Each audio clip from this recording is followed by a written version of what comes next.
রমজান এটি শুধু একটি মাস নয়, এটি আত্মশুদ্ধির এক সুবর্ণ সুযোগ।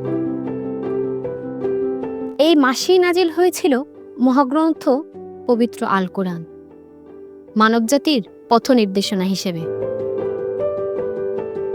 রমজান শেখায় ধৈর্য, সংযম এবং আত্মনিয়ন্ত্রণ।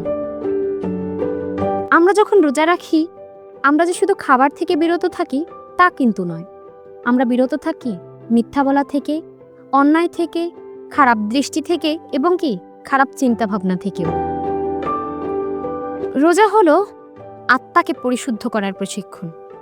এই রমজান মাসের মাধ্যমেই আমরা আত্মাকে পরিশুদ্ধ করতে পারি।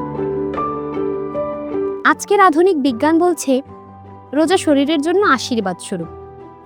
ইন্টারমিটেন্ট ফাস্টিং করলে মস্তিষ্কের কার্যক্ষমতা বাড়ে, মনোযোগ বৃদ্ধি পায়, মানসিক স্থিরতা তৈরি হয়।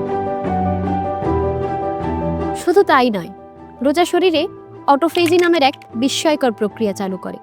2016 সালে ইয়োশিনোরি ওসুমি এই বিষয় নিয়ে গবেষণার জন্য নোবেল পুরস্কার লাভ করে। অটোফেজি আমাদের শরীরের ক্ষতিগ্রস্ত কোষ পরিষ্কার করে নতুন কোষ তৈরি করে।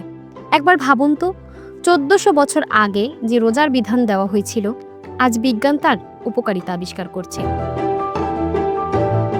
রোজা শুধু শরীরের জন্য নয়, এটি হৃদয়ের জন্য চিকিৎসা। ক্ষুধা আমাদের গরিবের কষ্ট অনুভব করতে শেখায়, দান করতে শেখায়, অভাবী মানুষের পাশে দাঁড়াতে শেখায়। এই মাসে রয়েছে হাজার মাসের চেয়েও উত্তম রাত, লাইলাতুল কদর, সর্বশ্রেষ্ঠ রজনী। রমজান আমাদের একটি প্রশ্ন করে, তুমি কি বদলাতে চাও? উত্তর হলো হ্যাঁ, আমি বদলাতে চাই।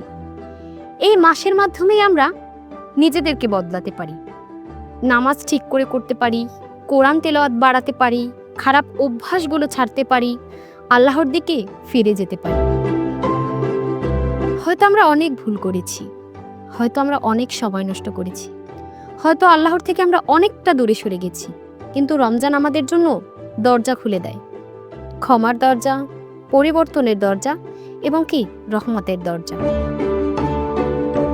এই মাসেই নাজিল হয়েছিল আল কোরআন। এই মাসেই রয়েছে লাইলাতুল কদর, হাজার মাসের চেয়েও উত্তম রাত। তাহলে প্রশ্ন হলো, আমরা কি এই সুযোগটা হাতছাড়া করব? না, চলুন আজ থেকেই বদলে যাই। নামাজ ঠিক করে করি, একটি গুনাহ ছেড়ে দিই, একটি ভালো কাজ শুরু করি। হয়তো এই ছোট পরিবর্তনই আমাদের জান্নাতের পথ সহজ করে দেবে। আল্লাহ আমাদের রোজা কবুল করুন, আমাদের হৃদয়কে পরিবর্তন করে দিন। আমিন।